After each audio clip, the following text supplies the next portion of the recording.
Good morning, everyone. I'm JaVonni Brustow of PopGlitz.com here with Anthony Smith of Urban Uncut magazine, and this is the second episode of The Cut. If you guys remember, in the last episode, we talked about the digging Anthony out of the grave.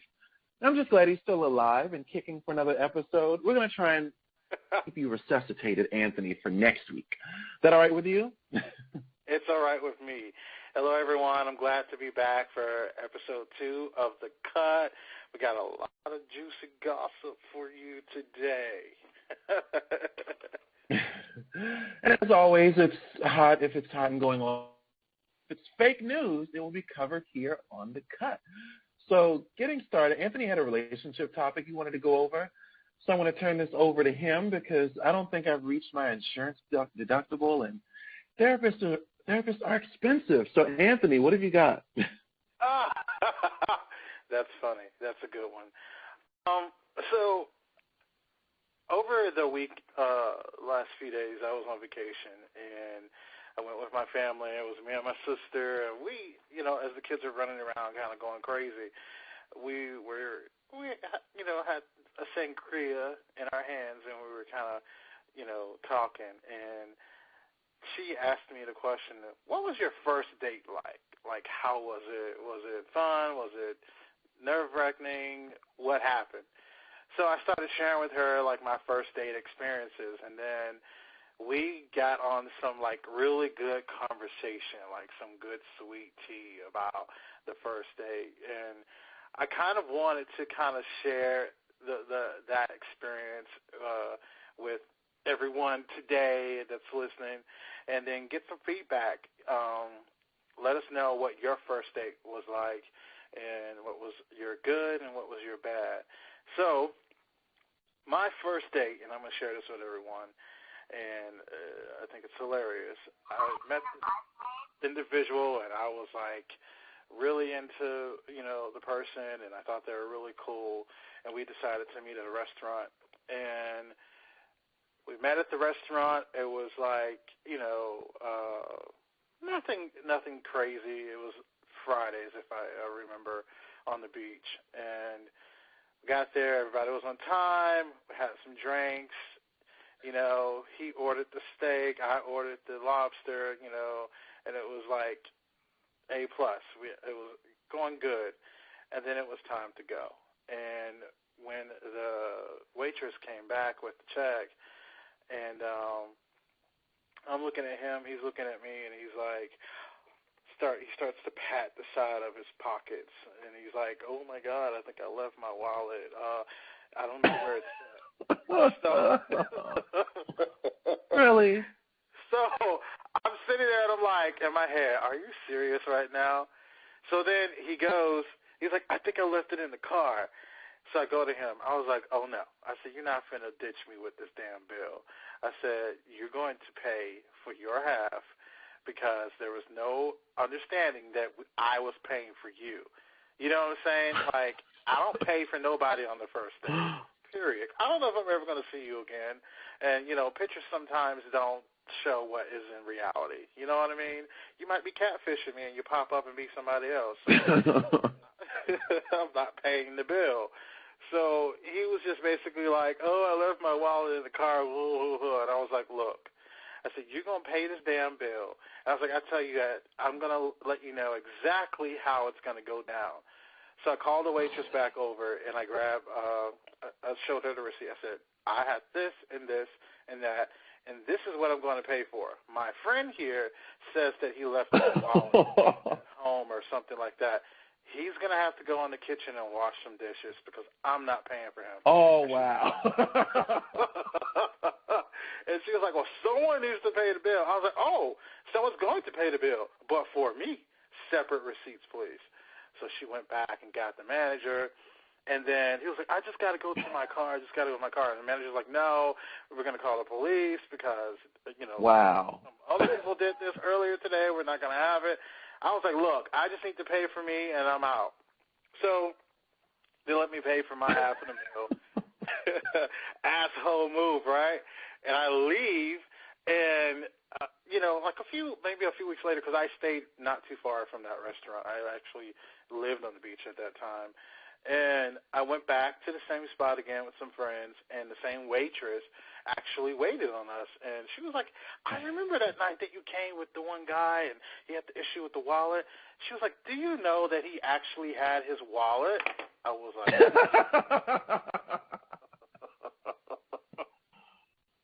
oh. I was like, he probably won't play that game ever again, trying to get a free meal. So anyways, that was my first date. Worst experience ever. And during the process of the date, do you think that he actually like accidentally left it in there, or you really think that he was just trying to get a free meal? I think that he was trying to get a free meal. I really think that he was trying to get a free meal. 2, let me go back to my car. That's usually what I think what some people would do when they're trying to skip out and run from the situation, or they had the intentions of not paying or whatever. I don't know. My head sometimes just kind of go above and beyond when I think about certain things. But I just felt like I'm not going to get stuck with you went through I understand about not wanting to be stuck. Like I'm not too much of a scene person, and as much as I don't want stuck in that situation, I also probably wouldn't have gone through the effort of all that you did with the waiter and the manager. So yeah, that was definitely a bold move on your behalf. I have a friend that I went out for his birthday with some friends of his, and I didn't know any of the friends, and I went with them, and the waiter was kind of being a prick. I don't remember what happened, but at the end they said they weren't going to give the waiter a tip. Duty was included, and it turned into an argument. They said, I don't and what's included? I am not paying the tip. And it was just this big scene on that side of the room, and me and my friend were the quiet ones. And it was like, I said, okay, look, all right, like I apologized, and I said, I will pay the tip. No, you're not paying shit. And I was like, okay. Oh my God. Okay, I tried. I don't remember what happened. I haven't been out with any of them since. Not even the friend that I went to visit for his birthday. It's like, why would you do this to me? Exactly. So I think that your conversation all with the manager, unless you were like over in the corner by yourself, that's probably a little more frightening to me than the actual guy wanting to go out to the car type of thing. But then again, had he have actually gotten to the car, that wouldn't have gone well either, because I probably would have just left the wad of cash on the table and tried to go hunt the car down. No, the hell you didn't. Right. Don't try to run away from me. Pop your tires or something. No, I just kind of let You'll see the superhero come out of me. No, I just kind of let it go. And then, he actually reached out to me like maybe 2 or 3 days later. And he was like, I would like to apologize. It's just that, I should have been honest with you. I didn't really have the money and this and that. Really? This, the third. And I was like, look, I said, I forgive you, but I don't want to see you again. I was like, I think that you really tried to take it there with me. And I was like, if you had been honest, then I would have been like, you know what, I'll cook dinner. I'm a great cook. You can come over and we can eat at home and you can save your little money or whatever the situation was. But don't sit there, get all dressed up, look all, And then he would have tried to get a different type of free meal. So don't offer that. Right. That either. So, needless to say, it was the first date and it was the worst date.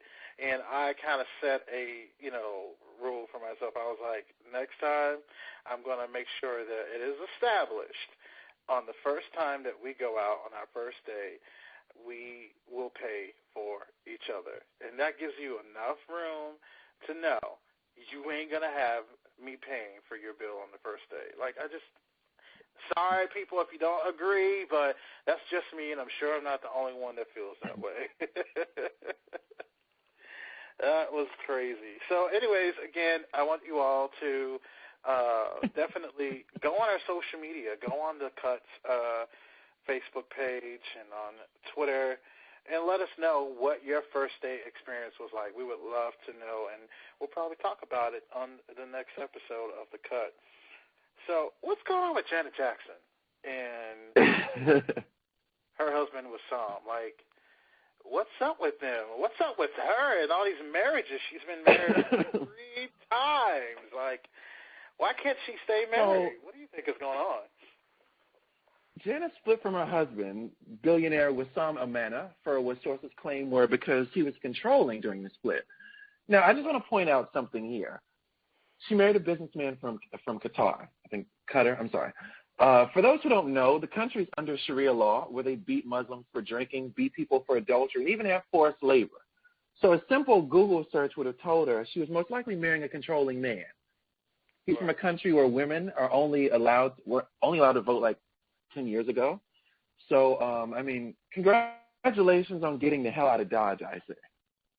Definitely unable to keep a man, but yeah, she married a man from like one of the worst countries on earth.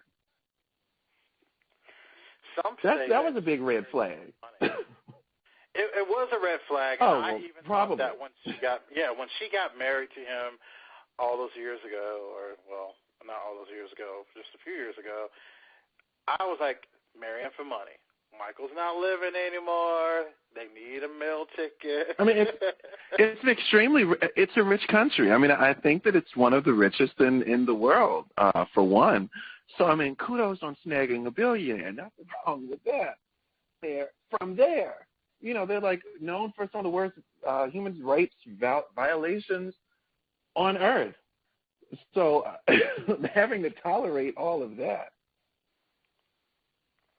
Yeah, it definitely is a lot. And then there's going to be some undisclosed things that are not going to be discussed that media won't know about and that Janet probably never, felt comfortable talking about. He looks scary. If I was married to him, I would be scared of him because he looks like he could be a scary man. He looks like he can be that guy who, if you walk out the door a certain way, he's going to go nuts on you. If you smile at another dude, he's going to knock your head off your shoulders. So I think that's actually legal in the country that he's from, where I think that you actually could beat the hell out of your wife and probably ask your neighbors for help as well if you were to look at another man, and they would happily join in. Wow, that's crazy. Yeah. So she made a good decision by getting out of that. She might have, stated that it was controlling issues, but it's not just her this time. They both mutually felt that it was time to separate. And I hope that with their, 3-month-old son, Isa, I hope that they can still have a good co-parenting relationship for the sake of the child. And this time, maybe Janet will keep this child because, she has another son that is with the father. So I'm not sure if she is even good with kids. Yeah, I forgot about that. I mean, well, we never know anything about her personal life. I mean, I guess, again, kudos for keeping it out of the spotlight.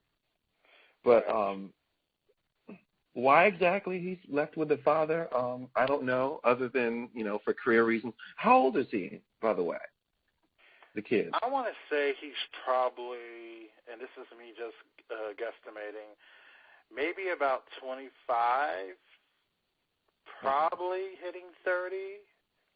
Yeah, okay, so fair enough. I mean, if they split up and considering her career, I mean, the earliest she could have possibly had him around was like maybe 10 years ago as a, graduating high school because she wasn't doing anything back then.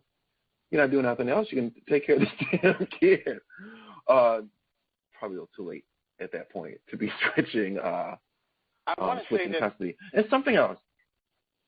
Yeah. She Go had ahead. this child with her husband before James DeBarge. It was with Renee Elizondo. I think that was her first marriage.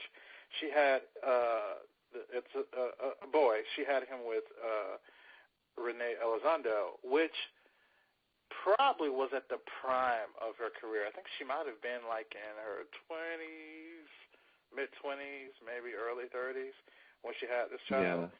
So he may be very well older than what I've stated. He might be around my age, if not older, because Janet's up there. I think isn't Janet like 60 years old, or almost Really?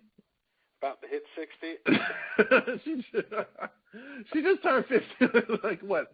Stop it. What, like this year, I think, or last year, she just turned 50? Oh, my God. Something else. So, supposed to go on tour. Do you remember that? Like, she announced a tour, and then, like, immediately afterwards announced she was pregnant. And, you know, but she pulled like a Joanna Scammer, you know, pull in all these record ticket sales, and it's like, oh, psych, I'm pregnant. And I'm not going to happen. I mean, she. she. Yes, and then after having the child, because I forgot, I don't remember hearing about the birth, whatever. You just said the baby was 3 months old. But then after having the kid, we still don't hear any news about this tour. I mean, she announced that she's going to do work, and then nothing happens. I think Wissam had something to do with that. I think that he came in and was like, you are now a new mother. You're not going on tour. You're going to raise this son, and this is what's going to be da-da-da-da. And Janet's like, oh, yeah, and look, that's what happened. He did tell her, I'm sorry, when she made the announcement, she said that she was going to be on rest because she was on doctor's orders to be on rest. That wasn't the doctor's orders. That was the husband, I'm going to whoop your ass orders. If you get Exactly. He stepped in and he was like, you want to do what? You don't need to tour. I am your husband now, and this is our baby, and you're going to stay your ass at home, and you're going to raise this damn child, and if you even think about getting on the stage, I'm whooping your ass. And she probably like, oh, no, I'm getting a divorce from you. I don't want to be with you no more. But guess what, though? These men, especially from that country and abroad, they don't believe in divorce. They don't. They may say, yeah, we'll separate, but they don't like that. Trust me, they don't like it. So. Oh, Anthony, you're being xenophobic. You know what the listeners are going to say. I ain't gonna get no further into that. But they don't like that. Trust me, I know. And something else, I just heard that. I mean, for one, you divorced a billionaire. You're going to be bringing in the cash. But they said that there might be a little discrepancy based on the timing. Her prenup said that she might not get as much as she thinks. But yeah, I'm going to leave that one alone. We're going to pray for her to have the best. I mean, she's 50 years old. I mean, lady, it's getting a little late to still be trying to settle down, but we're still hoping for her to get a man, and still waiting on that next album. It's approaching 10 years, girl. Right. Go ahead, get that studio and get that auto-tune together, baby. We wait. And look, the most amazing thing happened a couple days ago. Kendall Jenner single-handedly solved racism all by her lonesome, out of her very important day, and chose to grace the blacks with her presence. They were outside rioting or having a block party or whatever the hell they do. She doesn't know the difference. So she were in riot gear, a Pepsi, and suddenly everything is solved. Who knew? And where was Kendall when Donald Trump bombed Syria? Kris Jenner, if you phone the White House, tell Donald Trump to stop the madness. Send in Kendall Jenner. What did you think about that Pepsi commercial she did? I looked at the Pepsi commercial, and I was trying to figure out what the hell was going on. I saw people marching, and everybody was all like, oh, da, da, and it was like, oh, it's against police brutality, but there was an activist group that was just like, oh, no. This is so not how it goes. This is not what happens. This is not what goes down. When we're out there protesting, they're beating our ass. We don't give them a can of Pepsi, and it's all good, and they look at the other one and smile. They're throwing gas bombs at us and beating us with sticks and chasing after us with rubber bullets. So they were like really mad at this whole Pepsi commercial, and the way that it But Pepsi said it was for unity. Right, but it might be for unity, but bringing the country together. But then you have Kylie Jenner, who's just like, sitting there, and she's like, I'm so curious to what's going on. They're like marching. Let me go out there and be a part of it. And the next thing you know, she's all walking and she's smiling and shaking her hair and clapping her hands and stuff. Like you just walked in and saved the day by handing this cop a Coke. I mean, well, Pepsi. Sorry, oops, sorry. But so you had this, don't insult them. Don't don't be like Donald Trump. Don't ruin Coke's.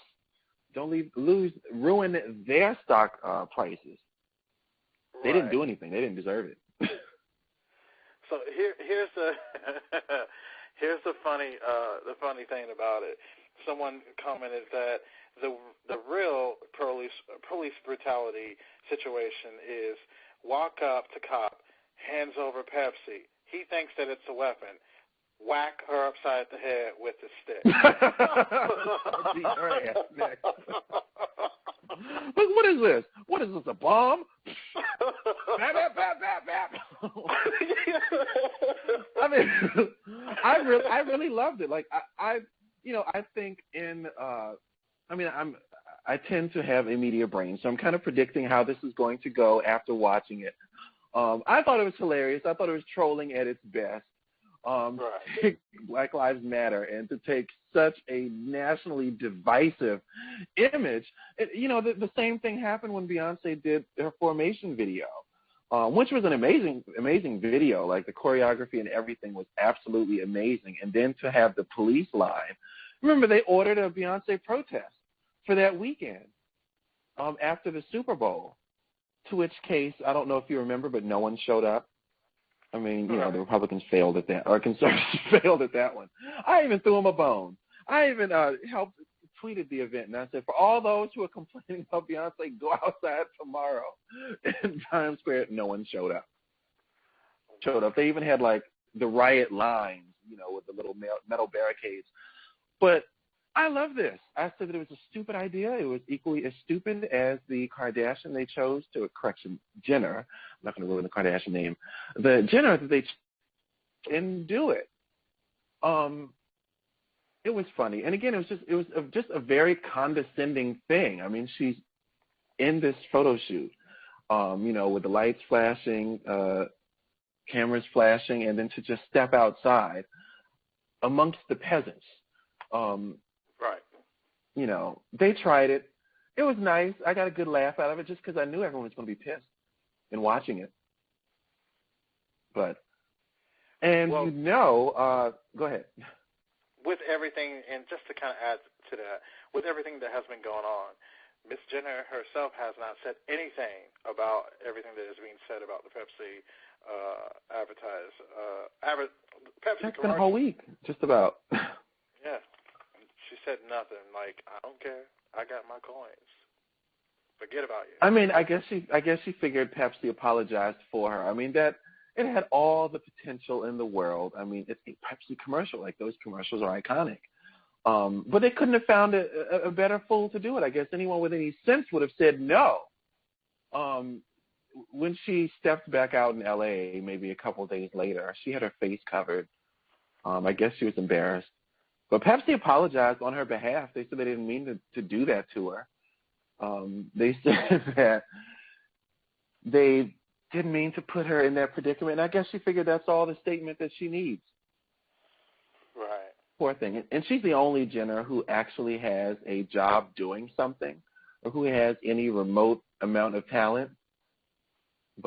And when I discussed this on another show that I'm on Breitbart, the host, Sonny Johnson, said, I was like, it must be traumatizing being her. And I said, poor Kendall. And she said, no, ain't no poor Kendall. But ain't nothing poor about her. Please, she'll be fine. Her career might not be, but her career is fine. And I think you wanted to talk about her sister, Kylie. I don't really follow her too much. Kylie and Tyga, the rapper, is supposed to be splitting up.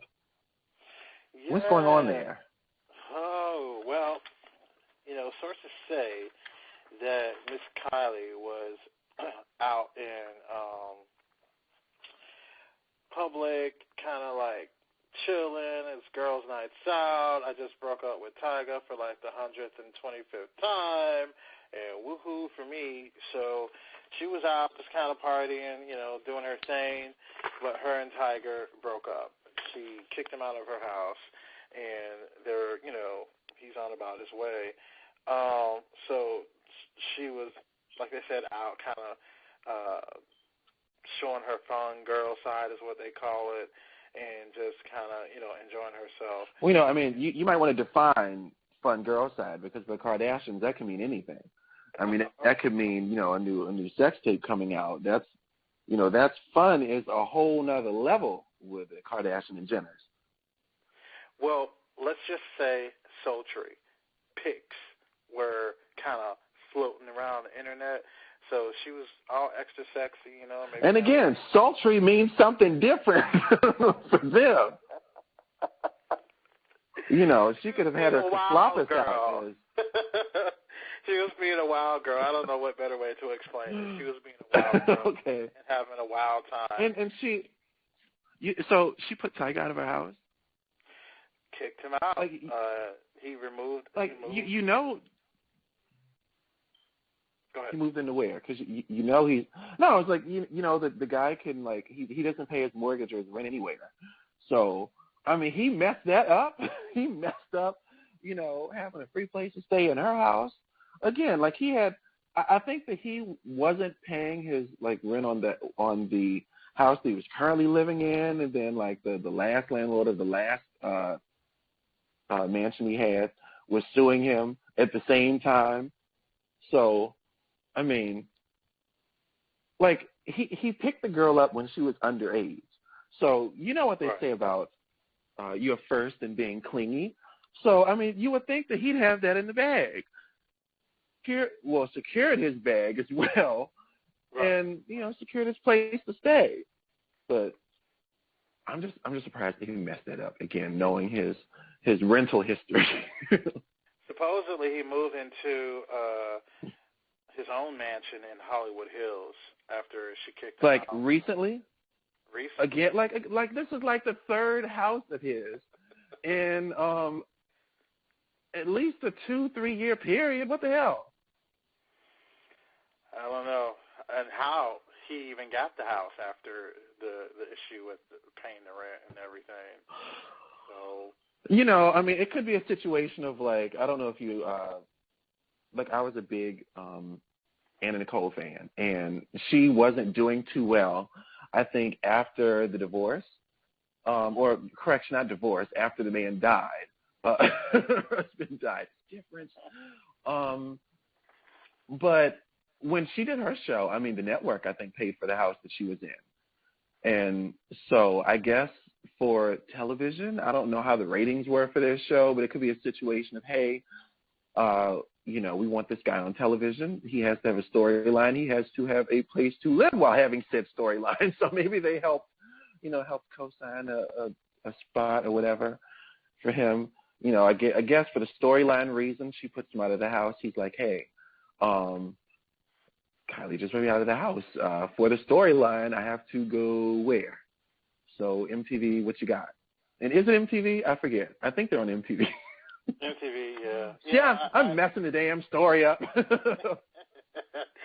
only watch MTV for Catfish. That's the only reason why I watch it. I don't watch it for anything else. So I didn't even know that he had a reality show on yet. I thought it had got canceled. Not trying to be shady. There's. Yeah, I think that Catfish. The last time I watched Catfish, I think it happened to be a promoter in the area that I knew of that was on there, and I said, you know what, this is a little too close to home, and because I'd never done anything with him, but maybe some casual, I don't know, message exchanging or something at some point in time years ago. And anyway, I look and see how he's been scamming all these people. And then I look and see that he's Lil Mo's godson in this area, or nephew or something like that. And I was like, you know what, enough. This is too close to home. I never watched the show again. I really thought a lot of those stories were made up. I thought they were made up stories.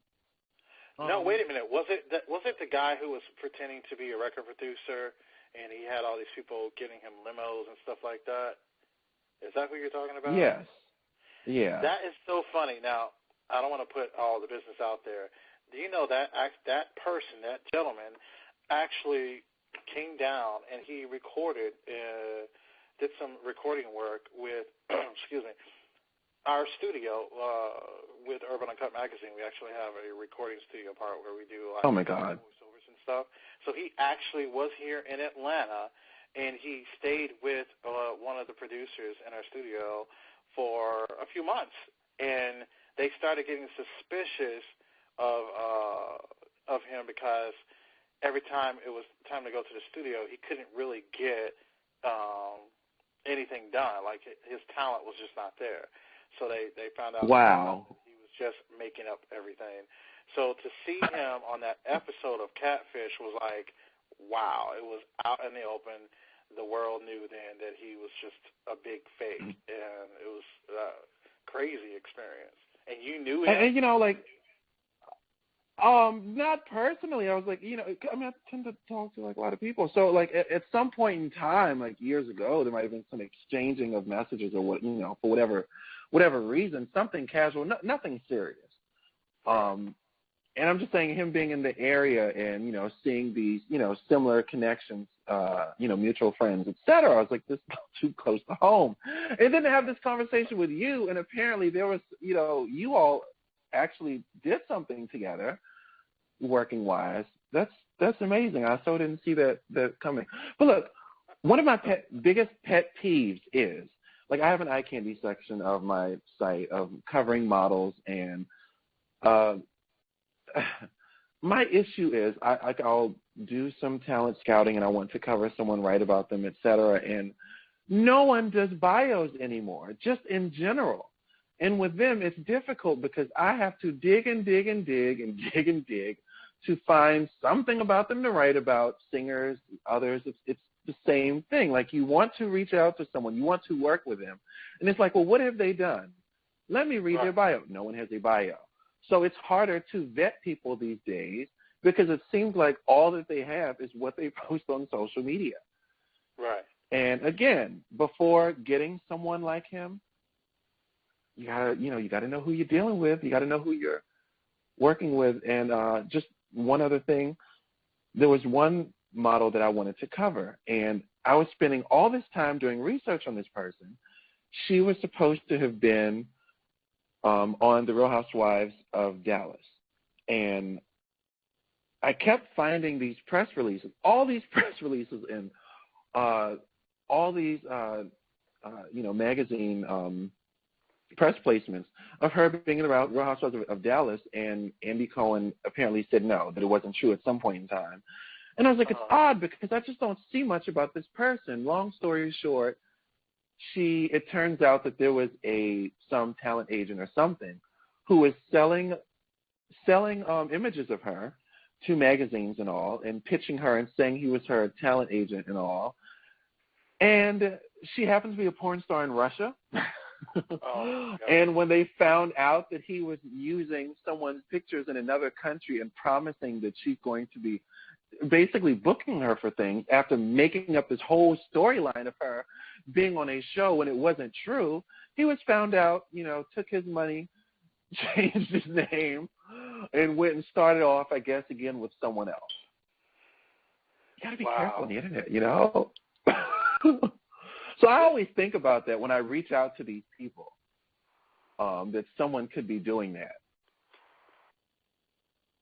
And I'm definitely going to get a bio or a little more than what's-his-face did in Atlanta, the guy you were talking about, before I get caught into a situation of having a professional commitment, including giving someone studio time without ever knowing anything they've done and just taking them at their word via what they post on social media.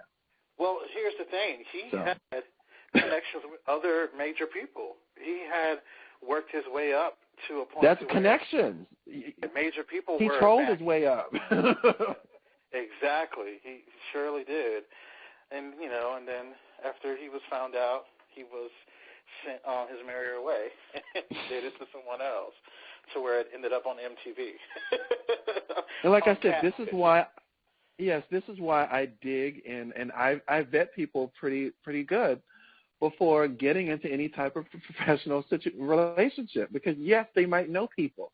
And I've known and have unfortunately had to work with folks, many of which over the years who just the only thing that they had to their credit to sitting at a table next to me is the fact that they had slept their way there.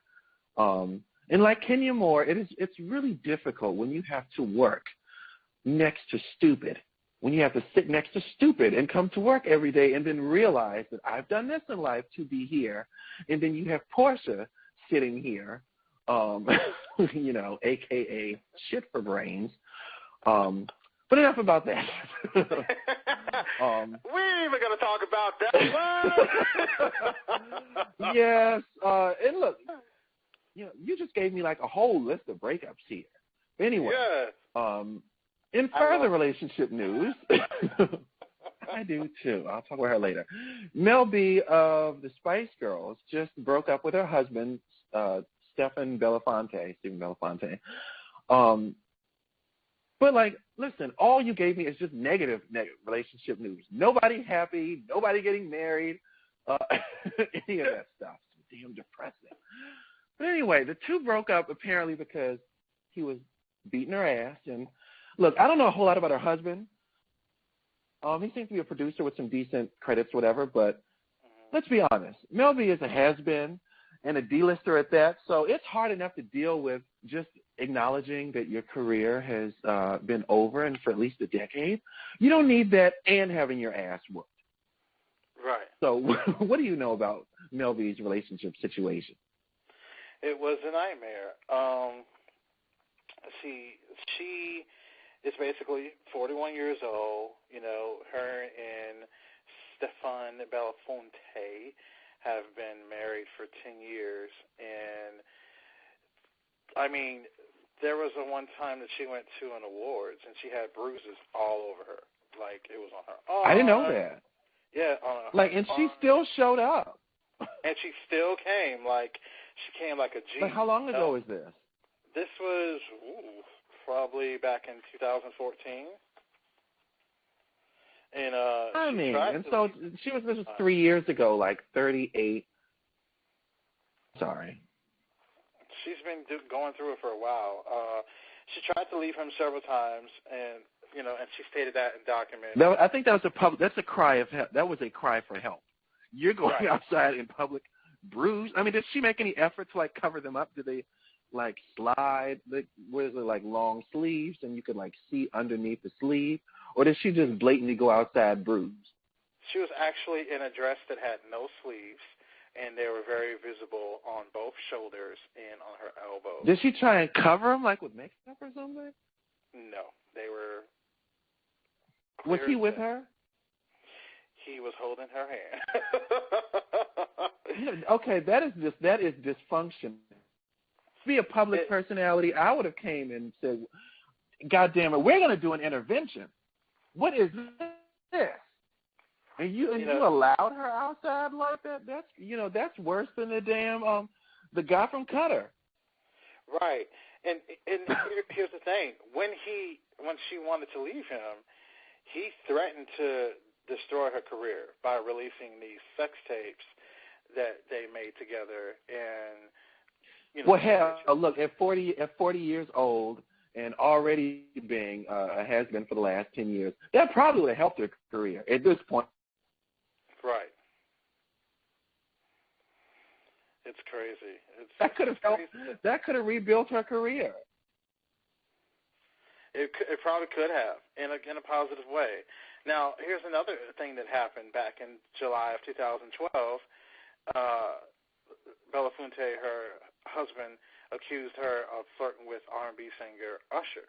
And, she was taping the X Factor at the time. And then Mel B claimed that, Belafonte flew into a rage because, you were trying to talk to Usher, you were trying to get with Usher, so he punched her in her face and talking about their on air banter, I guess, something like that. Because they're on the same show together, right? Yeah. Yeah, right. Oh, please. That's nothing. That is for television.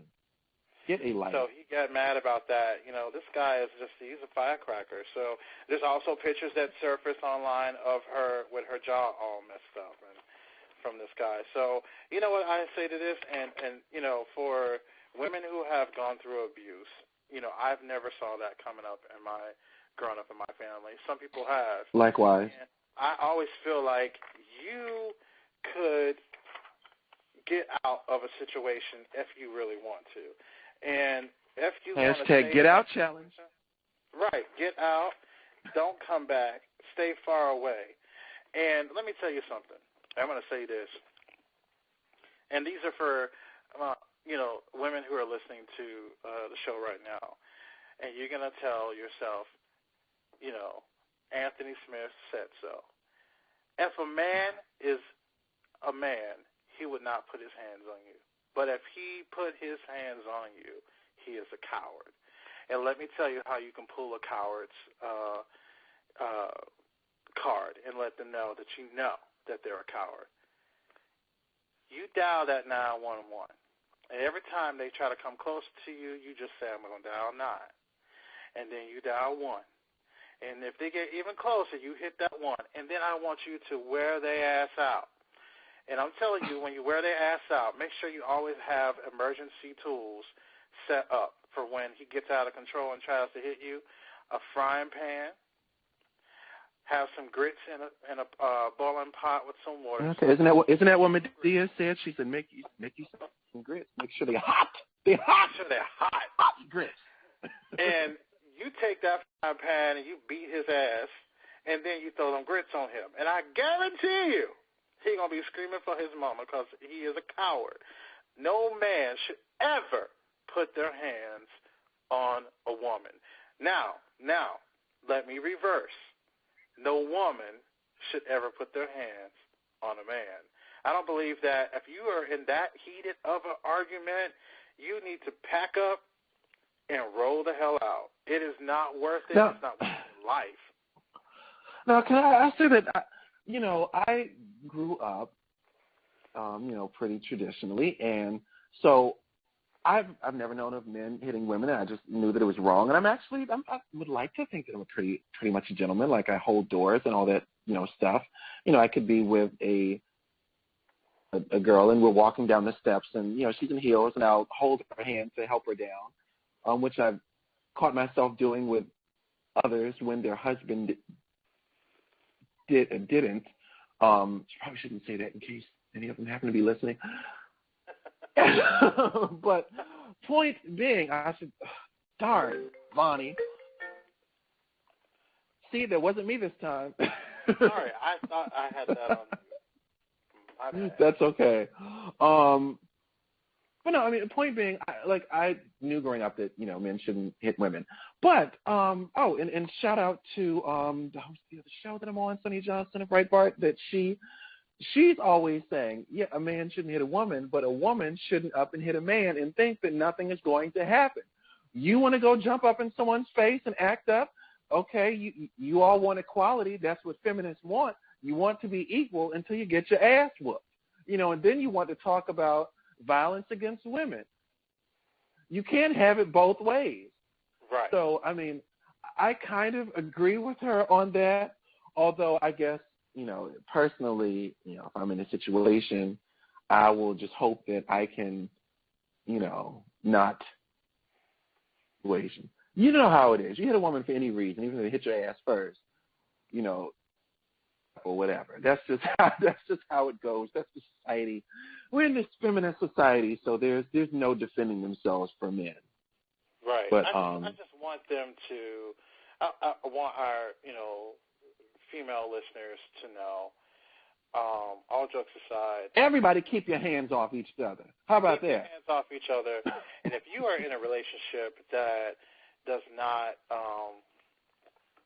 support you, it's not healthy, it's not good for you and your children if kids are involved, you could get out of a situation, go to a relative's house, leave that situation, and do not look back. Let me tell you something. We don't need someone to survive. You don't need a man to survive, and you don't need a woman to survive. We, as human beings, should be able to be independent and survive on our own, and that is the most important thing. If you got to get 2 jobs to hold down the fort until you can only, have 1 job, then that's what you got to do. But sitting around there getting beat up and thrown all over the place and slapped and it's not cute. It's not healthy. And it's something that you definitely should not continue to put up with. I wouldn't. You shouldn't. You know what I'm saying? Get out now. Get out. Get out. And okay, the hashtag Get Out Challenge. And listen, what happened to? Do you remember the couple where the NFL player uppercut his girlfriend in the elevator and drug her out like a dead body? Do you remember who that was? I can't think of his name. No. Well, if not, so after he did that those two stayed together, and everyone was saying about how crazy she was. You shouldn't do that. That was wrong. What happened to you? Walk away. But hey, and again, shout out Sonny Johnson. She said that that's their relationship. If that's what you want to do, you want your check, you shut the hell up and you learn how to take a punch. I don't think that it's right. Everybody has their little relationship nuances. That Beamer and that 7,000 square foot house or whatever is worth it, then that's what you take. You saw that Portia Williams, she's crazy now. Now she's got to have a therapist, and she married a gay man. And make up stories. These are the consequences to our actions. Some of the stuff we invite, but for the most part, ladies, if someone is whooping your ass, you can do fine on your own, unless you don't think that you can make those millions for that 10,000 square foot house on your own. And at that point, hey, just go take some MMA classes so that you all can box it out, and you stay in the house. Just do what your girl Sheree did. Sheree Whitfield, for everyone who don't know who she is. She's one of the now current housewives from Atlanta. When her and her husband separated, he stopped paying the bills. She had to move out and move into a small 2-bedroom condo with her and her 2 children. And now she is supposedly living in Chateau Sheree. And then, as you could see from the episode of Housewives, she had her big, lavish housewarming party, and everyone came to celebrate Chateau Sheree and her moving in. You take years. It took her 5 years, maybe 5 or 6, to get in that home, and that's okay. There's nothing wrong with taking steps to getting back to where you need to go. But sticking around and staying in something that is not healthy, again, ain't worth it. Let me tell you something. I can attest to this. It not only happens. But before you do that, I don't want to put a hole in your story. I just wanted to point out that big, beautiful 10,000 square foot home that she's in, she owes $300,000 of liens, and she, after being presented with those liens, she sued the insurance company for, guess what, $300,000. And the contractors are trying to get her to sell the house so that she can pay them. So, Chateau Sheree, it might be Chateau Ashley or something. I think it's probably going to be sold to somebody else pretty soon. We're going to hope not. I don't want to rain on her parade. Enjoy your house, for the good 6 to 8 months, whatever you're going to be in there. But but I'm sorry. Carry on. Well, she built that house Back to you. with no mortgage. She built it from pennies and nickels and change and little things that she was doing, and then her housewife money that she just recently got. So I think it was like maybe $100,000 they gave her. So, she built it with that. So hopefully she gets out of it. I wish her the best. I pray for her to keep the home because she deserves it. And what I was going to say was, and I will cut it short on this one. I won't talk to about it too long. abuse happens in heterosexual relationships. It also happens in homosexual relationships. I recall dating this Italian guy in Miami. We were together for 199 years, and he. You know what? We got into an argument one night, and he decided that he wanted to swing and hit me, and I channeled my. Are you sure you weren't misinterpreting? Are you sure you weren't misinterpreting like his gestures? Because Italian men don't they just wave their arms around all the time when they talk? You sure you weren't standing too close to him and just got hit? They curse a lot. He used to curse at me a lot. No, he hit me. He physically hit me, and I channeled my inner color purple on him, and I was. And I was like, "You hit me?" I'll never forget. And I had, those giant-sized water bottles that they used to make. I don't think they make them anymore. It was probably like a 24-ounce. Oh, I know what you mean, yes. Yeah. So there was like two of them sitting on the counter in the house, and we lived together. And after he did that, he kind of was like, "Yeah, I did. What you going to do?" I grabbed that water bottle. Oh, that was an invitation. It was the first time, and it was probably his last time. I beat the hell out of his face with the water bottle. I didn't know water bottles could do that much damage, but I learned that night they could. I beat the hell out of his face with the water bottle, and then he was down on the ground. I kind of went crazy on him, and then I grabbed the frying pan. I sure did, and popped him upside the head with it a couple times. And then when I got done, it was all done and said. The neighbors were bamming at the door because he was screaming for help. And I opened the door. Wow. And I could have sworn it was like a movie scene. I wish I would have got an Oscar for it. And the lady was like, "Are you okay? I heard a lot of bumping and a thumping and a yelling." I was like, "Oh, no, we're just rehearsing for a movie." And after that date, did I stay with him? No, I left. I was like, "I'm not going to deal with this. I'll send somebody to get my shit, but you not. You will never put your hand on me again." And he never did. And you know what? We separated that night. I packed my bags and left, and he was crying, "Oh, stay with me, stay with me, stay with me." I was like, "Hell no, you're crazy, and I don't got time for that." Moved out, and then years went by, and then a few years ago I was vacationing in Miami, and we kind of ran into each other. And, we had a chance to we're more mature now, and, I've since forgotten and forgiven. And we were able to sit down and talk. And he goes, "You're the one person that I know in the entire world that can use a water bottle as a deadly weapon." But I always wanted to know, how do you do that with someone that you live with?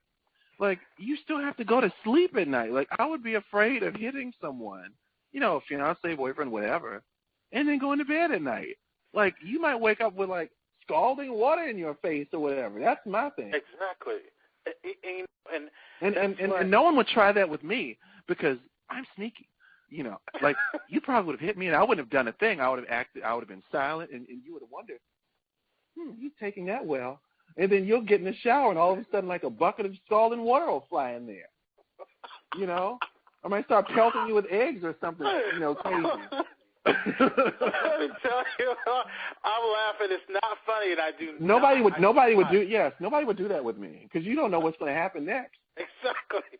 I don't promote this behavior at all. So people who are listening, do not take what our experiences are and what we've done in the past and try to do it in your current relationship. It will get your ass in jail. And whatever. Whoop that. You know what goes on in the privacy of people's homes. Whatever. Oh my God! I'm all for government out of. I am all for government out of people's lives. That's why I'm a conservative. If my boyfriend puts his hands on me, I should be able to legally whoop his ass back, and nobody can do anything about it, police or whomever. So yeah, take that, big brother who's listening. Moving on. Kanye and Kim Kardashian. I asked him. I said, "Have you since me?" He said, "Hell no."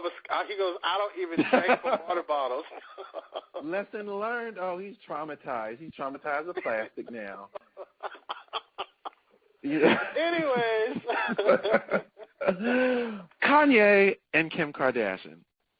What is up with those two? I used to love Kanye back in the day when he was like this hungry rapper that just wanted his stuff out there. The story of his mouth being wired shut, but somewhere along the way he started to feel himself, getting on stage, having 20-minute lectures in the middle of the show. It was like, dude, nobody came here to see you do some tired Bernie Sanders, we need a revolution speech. Do your little song, shut the hell up, and stop trying to make your girl the next Beyonce, because she isn't. She does nothing, bro. Her face doesn't even move. It doesn't do anything because of all the damn Botox. But anyway, while we are on this tangent about breakups, how long do you think it's going to be before they end up calling it? Oh, that is a good question. That's a good question. I feel like Kanye is just very, like, he's all into himself. I think if he can have sex with himself, he would. He probably does. Who knows? He is definitely into himself. Kim is into herself. But, like, I don't think that when she got involved with this, and this is just me speculating, it's not stated or said yet, I don't think that when she got involved with Kanye that she planned on having 2 babies. You know what I mean? She probably wasn't ready to be a mom yet, but it just kind of happened. And, you know, she experimented with the black peanut, and now she wanted to try it, and she's got pregnant. Beautiful children. The names are kind of unique, but very beautiful children. I predict, and I could be wrong, that they will probably be married for the next 10 to 12 years. And eventually someone is going to run broke. And I don't know who it's going to be. They haven't already? If they haven't already. Remember when he was on Twitter? Remember he was crying on Twitter talking about where was this $50 million or something stupid? Right, because he was like begging. He was like begging for money on Twitter. And then people turn around like, okay, let me tell you, if you're gonna make clothes, your shoes are cool. You know, I see people paying their $1,000 for his Yeezys. You can't find a damn. They are hot. Where, you know what I mean? You got to look and hunt to find them. I even want a pair. I think the shoes are cool. But bring the damn price down. Ain't nobody want to pay $1,000 for a pair of shoes and you walk outside and some dirt get on them. I mean, be real here. But, you know, his clothes, though, with the holes in the T-shirts and stuff. Look, this is something that I can go to a thrift store and find some old sweater that somebody wore and cut some holes in it myself, dye it a different color, get some models from off Model Mayhem, and take some photos and I have a clothing line. Woohoo! Like, you just can't do that. And then I happen to see one of his shirts. This dude happened to have the nerve to want $500 for a T-shirt. Really? Who's going to buy that for $500? Are you crazy right now? Like, that's why you lost $50 million, because you didn't go at it the right way. You went at it and you tried to sell something that we can do ourselves. Sell something that cannot be duplicated nor copycatted. If I can't copycat it, then I want to buy it. I want it because I don't know how you made it. And I am going to want something that I know I can't have made from my designer, Thomas Gaddis. He's the best in Atlanta. You know, I just, I don't know about Kanye. I don't know about him. Him and Kim Kardashian, you know, and the whole thing that they got going on. I think that, you know, they may last. I'll give them the benefit of the doubt. They may last, you know. Who knows? I mean, like, those two were fun before, you know, they became so superficial. Like, after the sex tape, Kim Kardashian she just became so protective of her image. And that's the reason why all of her sisters are always picking on her, because it's like, oh, my God, like, you're always, you know, like, I don't know, she'll do a photo shoot and, like, mess up her hair. And she's like, oh, my God, guys. I was like, why did you go in my closet? My stylist had everything organized by day of the week. And it's like, get over yourself. Jesus. They try so hard, and to be the biggest star, she's the most boring on on the Kardashians. Look, if they lose that Kardashian show, which I've heard speculations that it was supposed to get canceled. It gets canceled like every year, but it always pops back up with new episodes in a new season. I don't understand. I really don't know what her product is. She doesn't. Does she herself. have a clothing line? I mean, Is she selling any clothes? There's no Kardashian restaurant. There's no.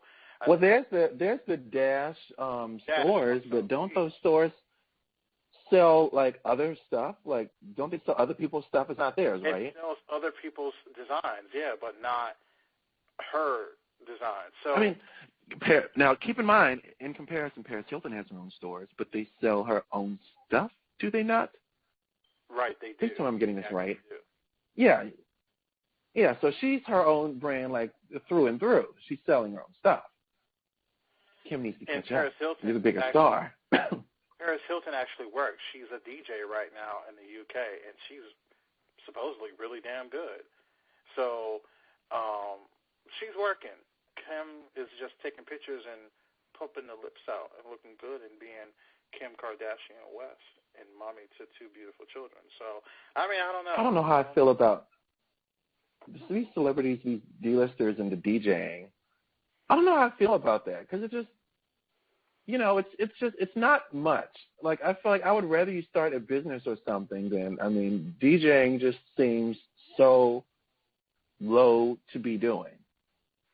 Especially when you have no damn musical talent or know nothing about it. But, whatever. When I first saw Paris DJing.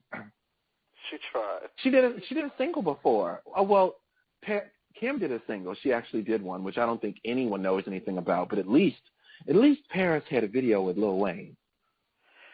So I think her musical career went a little bit further. Kim Kardashian's singing voice reminds me of, me being a recording artist and working with a lot of producers in the past. I know good music when I hear it. I know good tracks when I hear it. And for those who are artists that are listening, you know what I mean when I say tracks. Excuse me. Ice Cream Truck music is what Kim Kardashian put out. And, when the ice cream truck comes, it's like ding, ding, ding. What did you call it? Did you say ice cream? Oh. I surely did. So it sounds like ice cream truck music. And her, I'm not into ice cream truck stuff, so if that's the music that she wants to make for the ice cream trucks, go right ahead. Now, Paris Hilton was all auto-tune.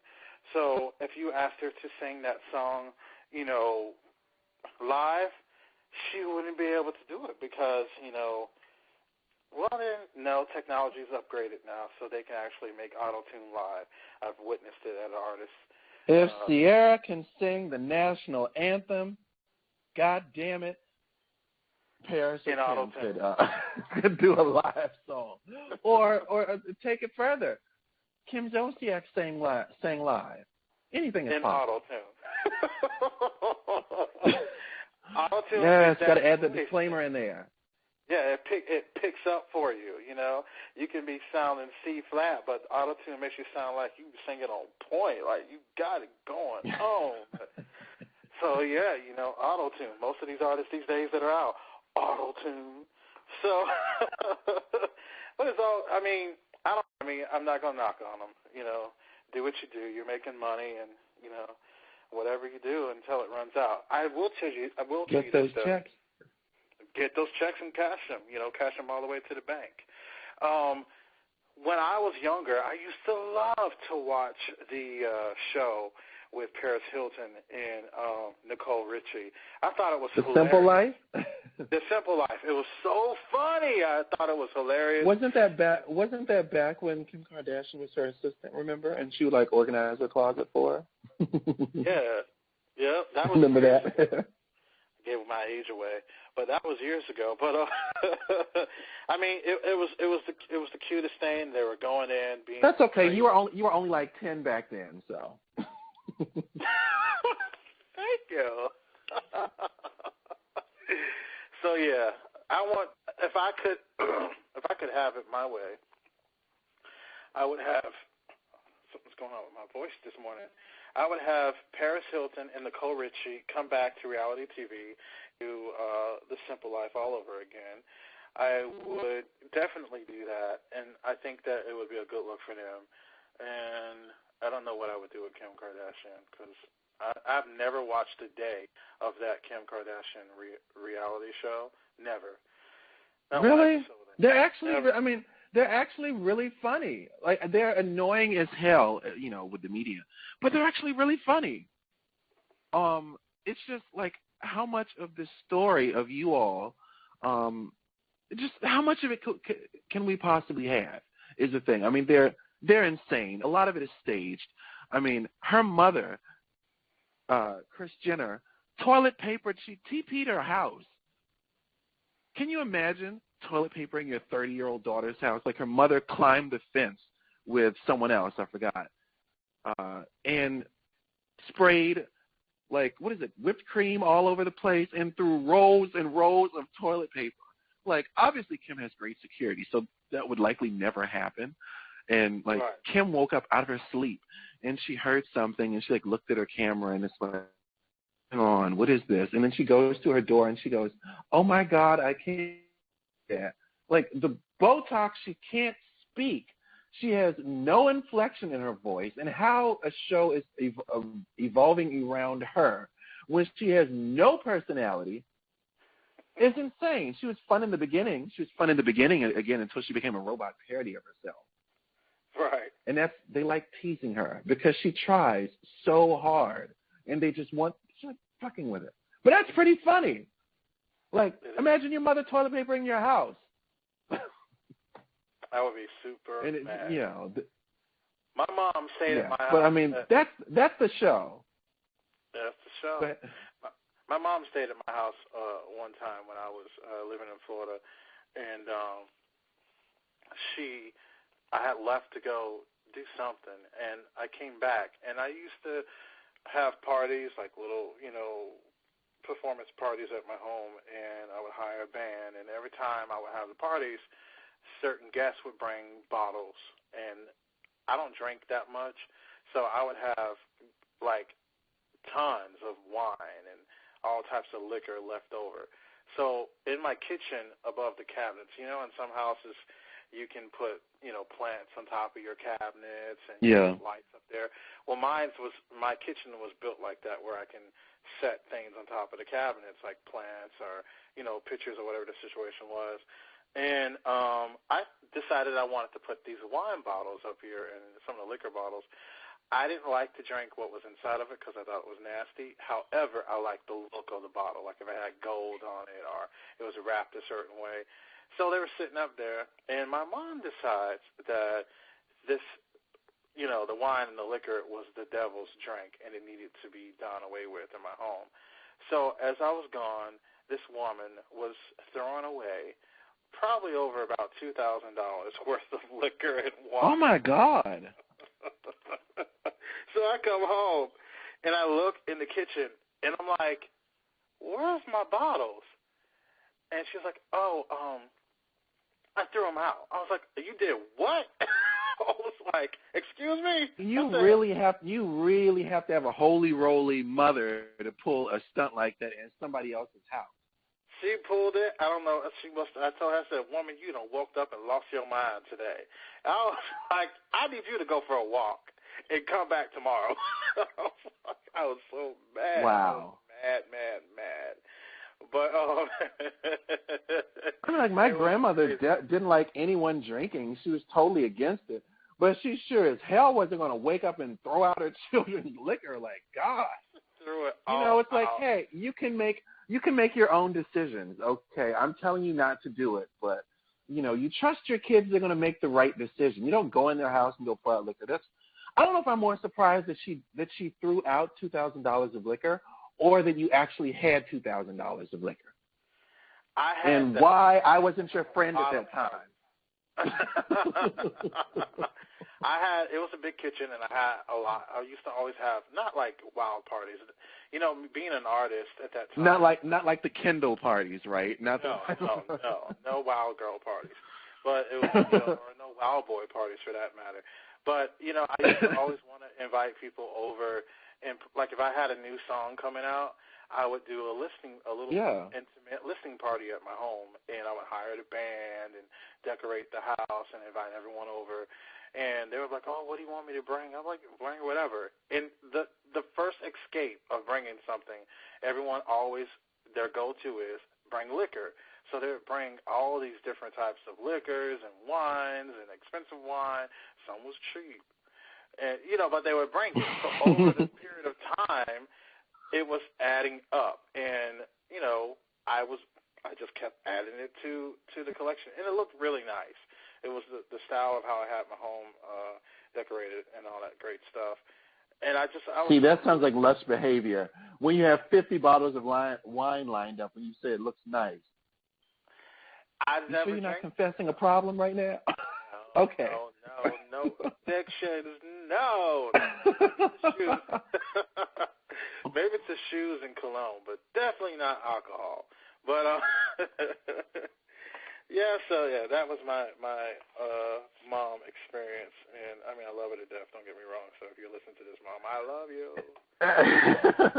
And look, in talking about the Kardashians' mother, like last time I looked at their show was like a couple weeks ago, and I don't know what Kris Jenner did, but Khloe was like, "Mom, do it and I'll punch you in the face," and I'm like, I could only imagine saying that to my mother. Mom, I'm going to punch you in the face. I'd probably get punched in the face. Sometimes Kris would speak sometimes and was like, "Mom, oh my God, shut the fuck up!" And I'm like, the way that they talked to her was crazy, and that's also why the show has such ratings, because we all would tune in to watch things that we knew we couldn't do ourselves. Right. But I'm going to move on to a more important topic. So I woke up this morning, and I got an alert from Donald Trump tweeting at 8:03 a.m. I knew it couldn't be that bad because usually his seriously crazy tweets have done it like 4 or 5 a.m., during his morning BM. But this tweet said, and I quote, "North Korea is looking for trouble. If China decides to help, that would be great. If not, we will solve the problem without them, ! USA!" At which point the narrator would probably say, and with a simple tweet, World War III was started. So Friday we took on Syria, and now he wants to blow up North Korea before most of the country even had their coffee. Oh my God. I have a nice view where I currently live, but I'm not here. And I'm not too far from the Capitol. And with that being said, I'm thinking about moving in the basement because I don't know what's about to happen. Are you ready, Anthony? You have a fallout shelter over there? I got my goddamn some dry food vest, and I got my hard hat ready, and I got some bazookas in the basement. I got a couple grenades. I wish a bitch would. No, let me stop. But this is the scariest thing, like just thinking about war, and I have friends that are in the Army, and I'm like, are they going to draft me? Do I need to go in hiding? Because I don't want this to happen. And I feel like, and I don't want to get biblical at all, but some things. I don't think, but it shouldn't be that hard about you wanting, if you want to be a draft dodger, these days, like, gender is fluid. So you could just say, I identify as a woman. And like, you don't even have to look like one, right? Because isn't that how the bathroom thing goes? Say, I identify as a woman. And therefore, because you are only accepting men, I think that I am exempted. There you go. Dodge drafting 101. Right.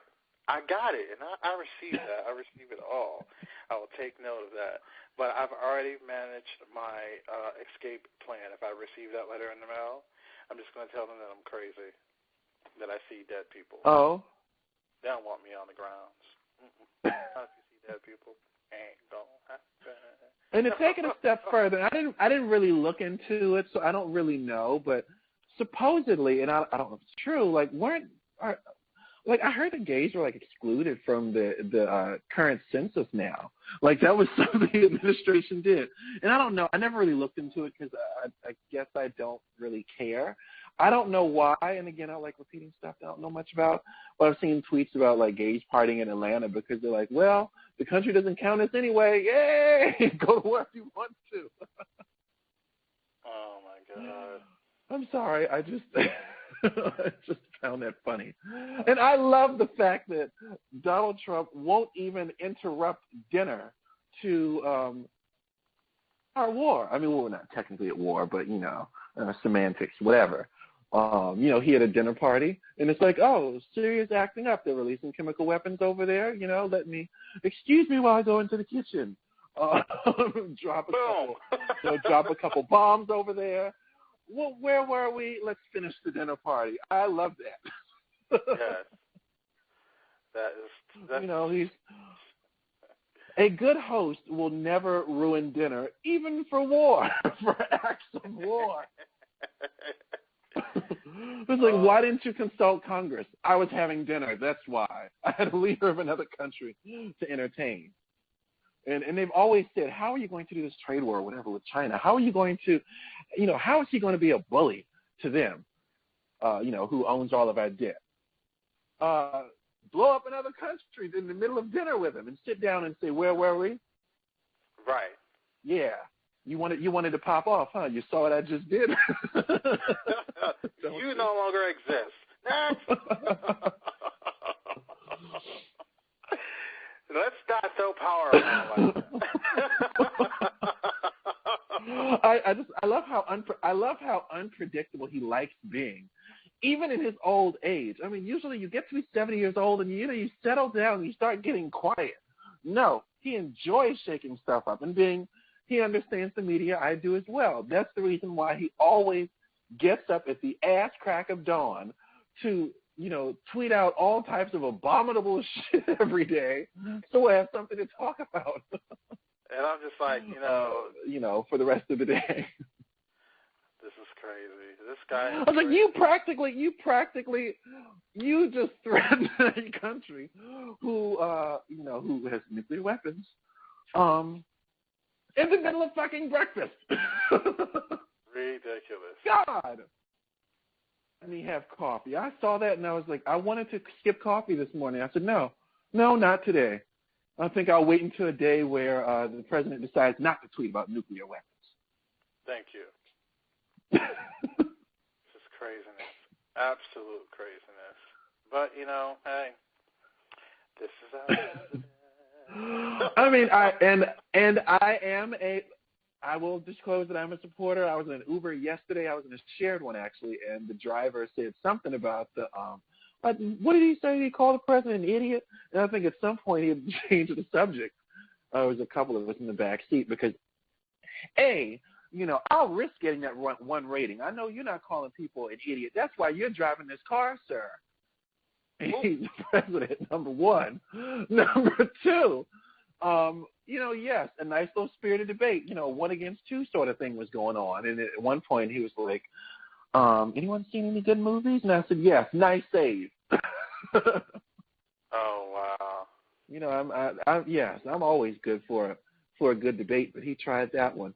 But hey, I business-wise, think the guy had a good enough record, et cetera, to be in the White House. But the unpredictableness came from the history of from his reality television history, which leads us to the next topic. A study came out saying the firstborn children are most likely to become reality TV stars. Kardashian is the number one reality TV star, preceded by Paris Hilton, both superstars, both firstborn, and both stars of some of the most popular sex tapes of all time.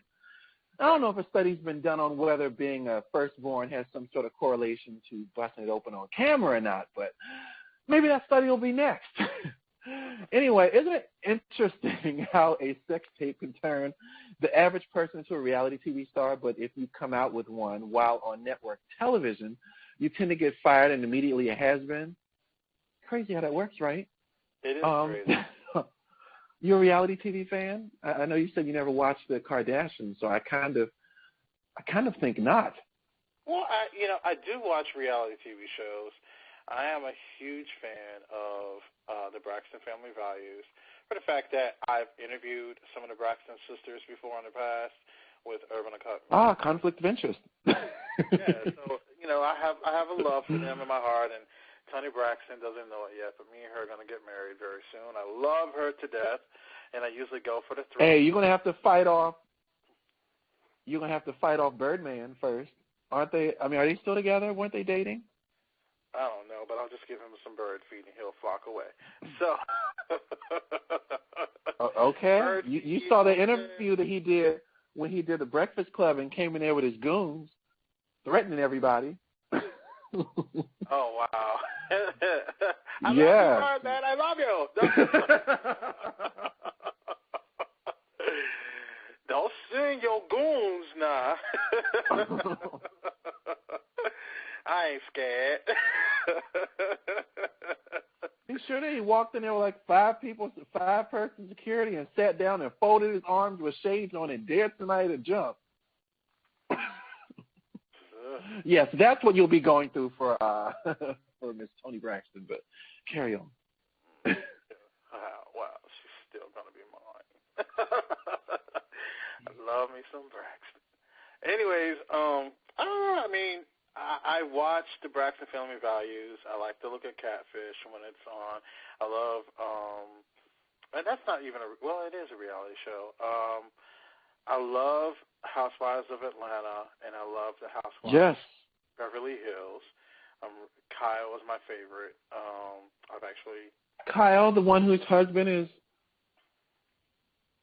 allegedly cheating with men and women, I think. Is weird. Oh, my God. First he was cheating with other women, then he was gay. Which is it, damn it? Oh, my gosh. See, I haven't been. And her, I love her alcoholic sister. That's what I love. Yes. Yeah.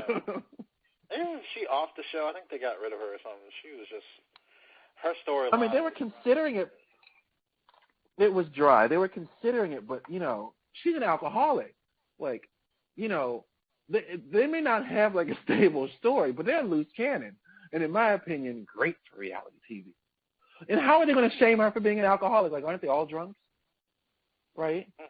Like,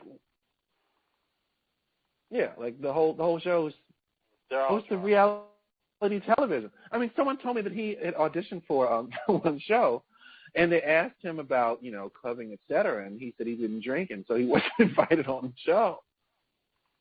Apparently, a prerequisite. I think it was BET's College Hill. Like, how are you going to be in college and on reality TV and like not drink? I don't know. But I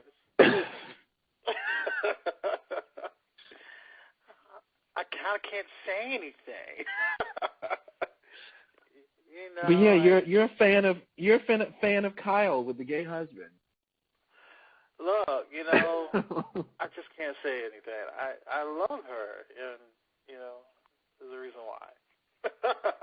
I mean, she's someone who, like, she's what those shows were made for. It's supposed to be about these people who had careers, and, like, you're following their career. Like, she was an actress. Or, well, I can't say her career because I don't know what she was doing when she got on the show. I don't think anything. But she actually has a resume. She's actually done something in life at some point in time versus, say, Portia Williams, who, was spread eagle for in those music videos. Like Kenya said, there was a reason why they had you there, and it wasn't because you were cute. And what does that meme say about you're dusty, your hair's uneven, you're not that cute?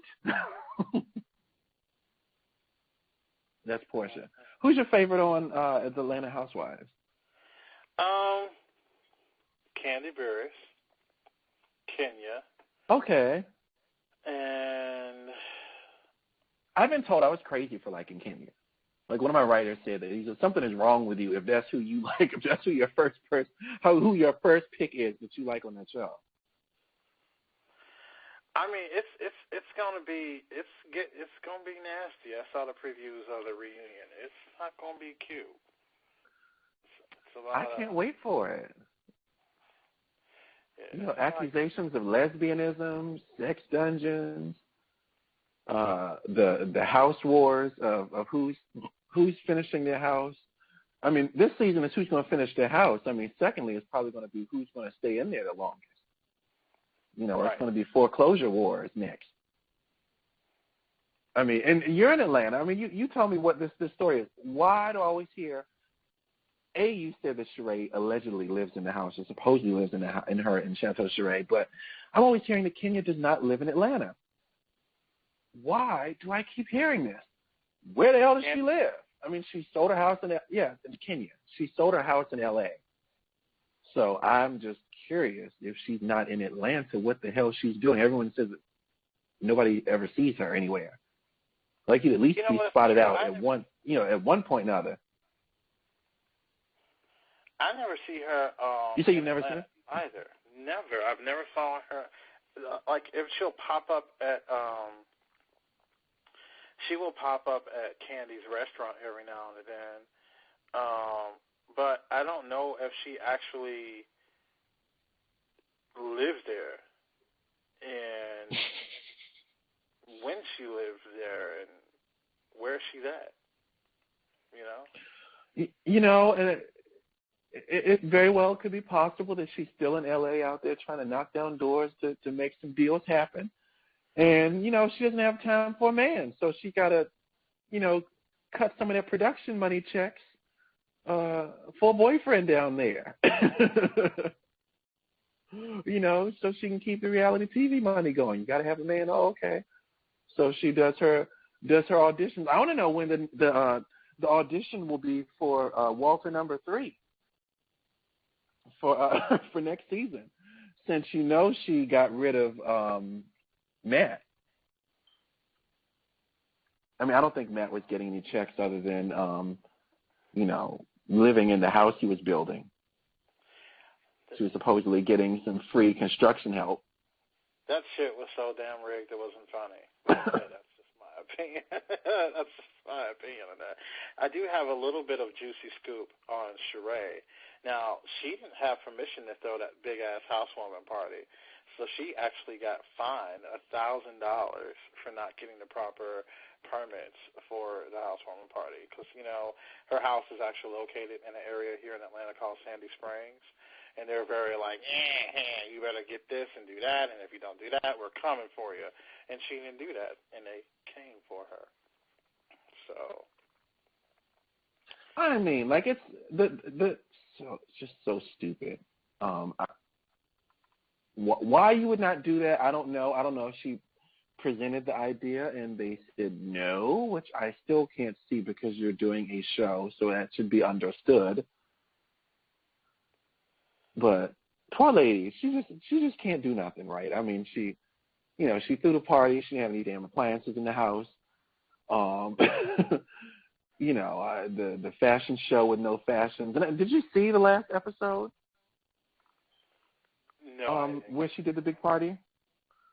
Oh, yeah, I did see that episode. Yeah, where she did the big party, yes, and, she was fighting with Kenya about, and we'll leave this topic alone in a second, fighting with Kenya about whose house was finished first and whose home was more expensive, bigger, all that good stuff.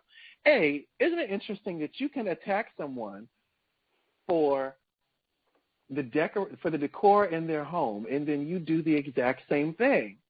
Did you notice that the furniture was literally, her decor was, she copied her. Basically. Like, right down she to had the bed. no decorations before. I just totally saw that. I just totally did not see that coming. I thought, that was amazing.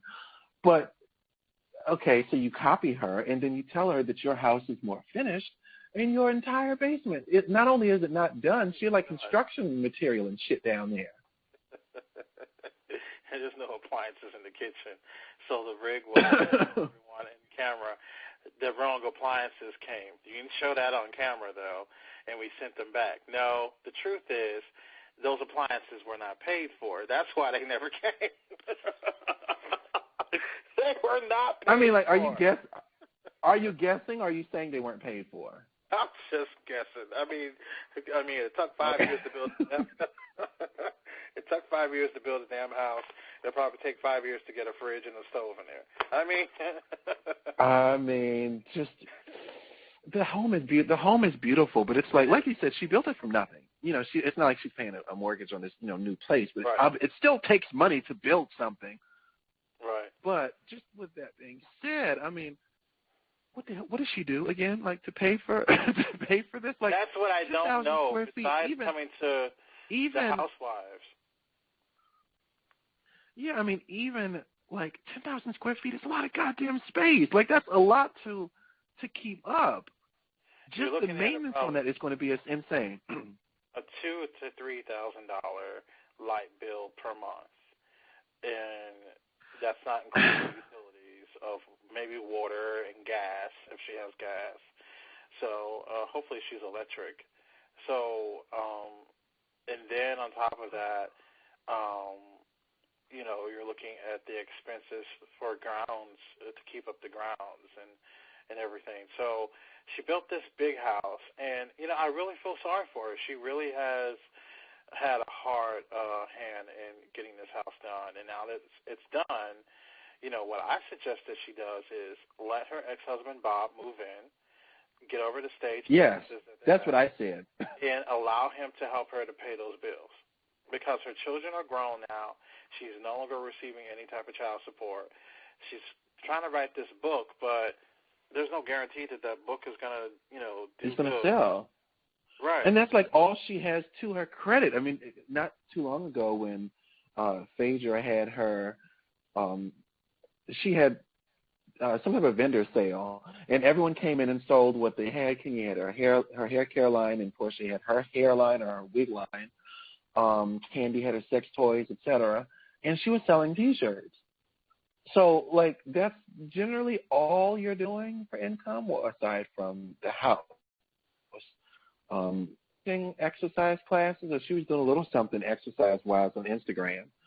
It was never really anything significant. The clothing line, why you said about finishing shit, you never finished She by Sharia. I wonder if we'll ever see that some 10 years later. I guess she just scrapped that all together. Even with her name, I'd imagine she could find a designer who just might want to throw their name to something, just so that she could have it. Right. Like, I don't know, I feel like you have a little experience there. I mean, just call up a designer and name on something of yours and you'll get to be on TV. Wouldn't you think that someone would agree to that, possibly? If you I mean, just so it won't be like an embarrassment. Were you speaking in a part of Sharia, or? I mean, this just as an idea for Sharia, like just to have the line to finally be finished, or to just have something. Like, people just want to see it complete. It could be good, bad, or ugly. Like, it could suck, and we could still say, okay, she finally did her line, and it sucked. Right. By Sharia. Was there a fashion show? There was no clothes then, right? Or was it other people's clothing? To my knowledge, it was like, this has been so long. I mean, the joke was always a fashion show with no fashion. Hell, I forget. I don't. Like, what do they do? End up having dinner or something? Like a cocktail party? I don't know. But the clothes, it was a fashion show, and the clothes didn't show up then. I'm gonna have to watch the episode again. But how does that happen? The day of. And she stopped talking about it. She just did away with it. But Andy Cohen, for years, during every reunion, during reunions when she would come on Watch What Happens Live, for years, as recently as a couple months ago, every time he would see her, he was like, "You look nice today. Is that she by Sharia?" And she's like, "No." And you could tell that that's an annoying thing to her to be asked about this some 7 years later or whatever. And remember when she was trying to come out with a jury line, and she was on, again, Andy Cohen's show, and she was talking about, yes, I'm selling my own jewelry now, and blah, blah, blah, blah, blah, blah, and I have certain pieces. He was like, are you wearing a piece now? And she was like, yes, I am, actually. So I did some research, and when I researched it, I was able to find that it was, like one of those companies. I thought it was her company, but it was actually a company that you become like an independent sales agent for them, and then you really, buy a little website. And then you buy a little website. Really? Yes, I swear to God, she became a sales agent for another company that sells women's accessories and different products, and she went on national TV and was like, she has her own, custom jewelry line now. And Now you know that is so wrong. That is wrong. You do not do that. No. Words of Donald Trump, wrong. Wrong. No. Unbelievable. Doing some multi-level marketing and claiming his shit. Please. That is beneath me, much less her. Like Nene says, boop.